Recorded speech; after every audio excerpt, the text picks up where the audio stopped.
So skating destroys your feet, and honestly, there are very few skate shoes that can actually help dampen the abuse that you put your feet through when you're skating. There's no way around it. It just hurts. Every time you skate, your feet hurt. You're just like smacking your feet against stuff at the very minimum. So this shoe might be a sleeping giant in the skate shoe comfort world for one big reason that they don't even advertise, and many of you, it might be the answer to your prayers. So what's different about this shoe? What are the pros and cons about this shoe? How does it hold up to the most abusive wear test you can actually do? Skating. If you don't know who Last Resort is, they're one of the last independently skater-owned shoe companies and definitely the most successful of the last 5 years just based on shelf space in skate shops. They're like a four-man operation that is actively competing with juggernauts like Nike, New Balance, Adidas. This little company is in the runnings with. So they started out making super minimal Volk shoes that give you tons of board feel. I'm actually wearing some right now.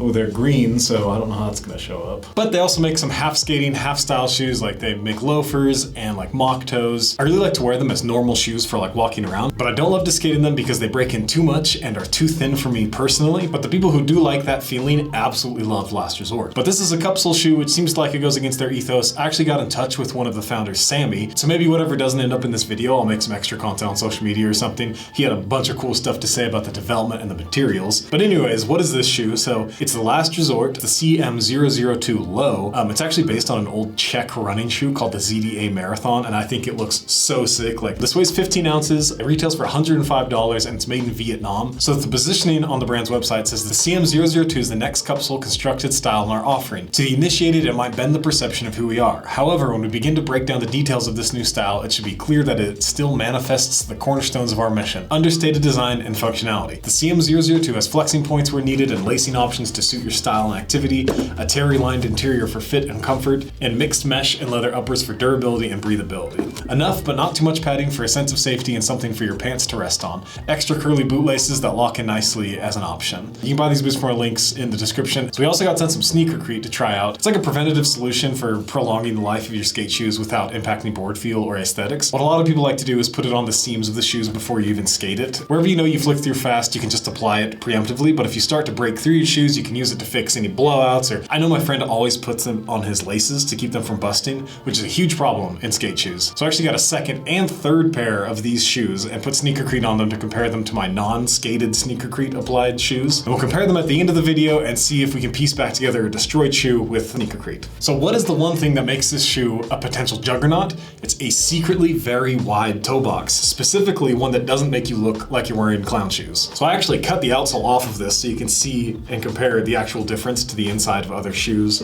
Most notably this Converse. You can see how pointy the Converse is compared to this wide boy. So most skate shoes want to cram in your toes as tight as possible into a point shape. It's all kind of done under the guise of more pointy equals better flick, which I do think I agree with to an extent, but after I'm done skating, my feet usually hurt and there's nothing I want more than to take off my skate shoes. But like Stefan Janoski said, I always wanted performance over protection. I know a lot of actual performance shoes like basketball shoes and cleats want to be tight so you can have lots of response and like quick movements, but stuffing your feet into tight shoes for a long period of time might leave you with crazy like LeBron toes after a while. Horrifying. So I went down a rabbit hole of health, pros and cons, so here is my real life takeaway from skating in a wider shoe. So the pros of a wide toe box for skating is your toes spread out so you can actually balance way easier. I felt like when you get into manuals, you could spread your toes and just like lock in for days. Like you're not balanced on points. It was kind of a weird feeling at first, but like once you land and like lock in, you get used to it. I feel like you can just balance forever. More room on the toes equals less material tension. And if there's less tension, it leads to fewer blowouts and holes. And you can kind of see, I didn't really put too many holes in the side of this. I think that's because if there's more material on the top of your foot, it's like taut paper versus loose paper. If you have paper that's really tight and you can just like punch a hole right through it.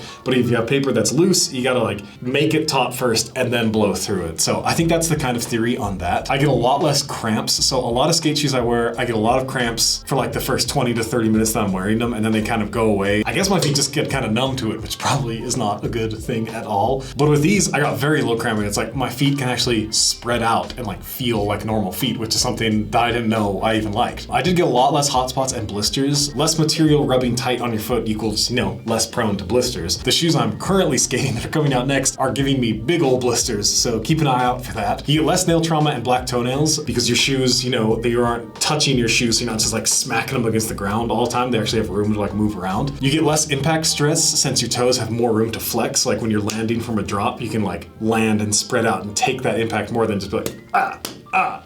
you know. But the surprising amount of comfort does come with some negative trade-offs. So you do get less precise flick. Flips did feel a little slower and less controlled than usual. I'd find it catching earlier and turning the board more rockety than even my rocketed kickflips. It feels a little clunkier. There's less precise foot movement. Like I can point my toes, and since there's more room in the shoe, the motion would be transferred as quickly. It's like pointing, you'd hit the shoe and then turn instead of just like turning immediately. It was like getting on ledges was a little different because it was a little sloppier. You have to adjust for that extra wiggle room you get in your toes. It's not really a con, but it does just take some getting used to having enough room for your toes to wiggle around inside the shoe as a whole. My biggest worry was the flick, but honestly, it wasn't that noticeable. Just occasionally it would feel off and like catch a little early, but definitely not enough to ruin the whole shoe. So let's get this thing cut open and look at all the materials inside, and I'll give you a list of pros and cons of how it actually skates.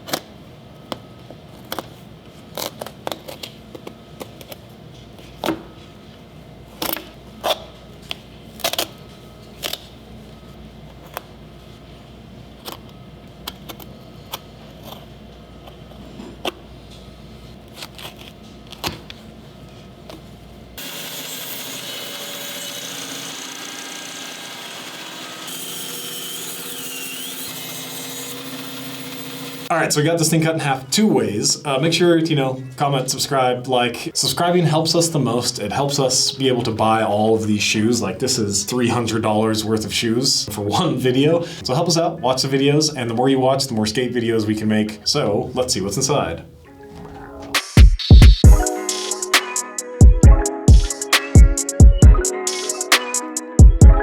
Classic egg crate outsole with a little foam in the heel, but there are a couple of weird things in this shoe that contribute to how it skates. I'll start with the pros. So the outsole is super squishy and grippy. It's super soft and flexible, and I don't know how many outsoles just bend like this. Like even Volk shoes don't bend as easy as this. So Sammy from Last Resort actually said the egg crate is hexagons instead of squares because hexagons help to be more flexible and more stable than traditional egg crate skeleton. And I think I agree with that. I mean, this thing is super soft and super flexy. The foam at the heel, I mean, it adds a little bit of cushion to your drop. It's not gonna be as intense as like the New Balance 933 or something with like a lot of foam. It's just a little extra foam to add a little more squish. But this whole thing, it just feels like you're walking on marshmallows. Like it's super crazy. It feels really good. Another pro is the leather lasted the entire 3 weeks of me skating it. And last night before we cut it in half, I did 70 straight kickflips just to try and break through. And like, this is all I did. Just a little bit of popping through the stitching at the very end. If you had some sneakercrete, you could just patch it back up. But to the cons, the shoe itself is pretty soft. For me, I think a stiffer shoe performs a little better. But if you're wanting that comfy, softer, kind of Volk-like shoe feeling in a cupsole that's gonna last a little longer, then this is the shoe for you. My friend Austin that was skating it with the sneakercrete on it absolutely loves this shoe. He loved how it felt. He normally skates like Blazers, and he's like, this might be the best skate shoe I've skated in a long time. Another con, the leather isn't actually double layered, so if you blow through a seam, you wouldn't have an extra layer of leather like it looks like. But if you had some sneakercrete, you can honestly put it on before or after you skate and not have to worry about that. But I was asking Sammy all my hard-hitting questions. I was like, why is it like this? Why is it like this? Like, why didn't you make this go all the way down to the end? Like, I assume it was just for cost. Sammy said in the most recent drops of this shoe, they actually do go all the way down. So I got a pair of the most recent drop. I think it's drop like 19, drop 18 or drop 19.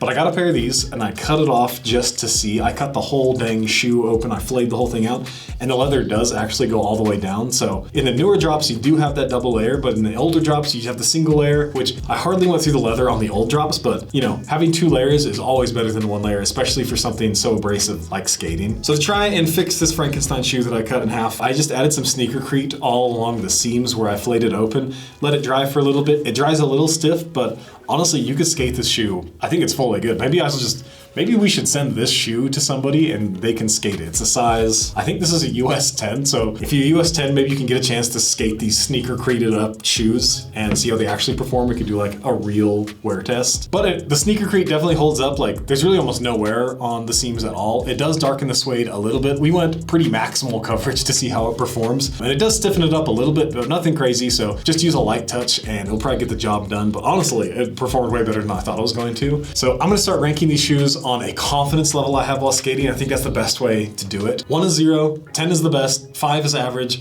So I would give these around a 6.5. So I felt, pretty confident in them that I could do just about everything I would like to do. I'd probably avoid big drops in these just because there's not enough cushion for my feet personally.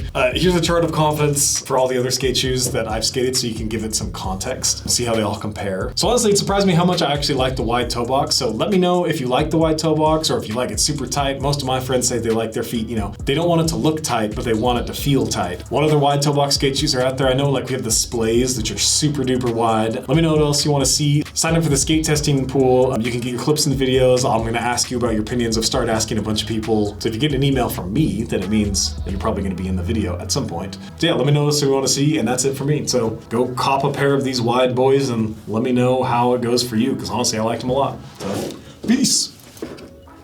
Let's see what's inside. Let's see what's inside.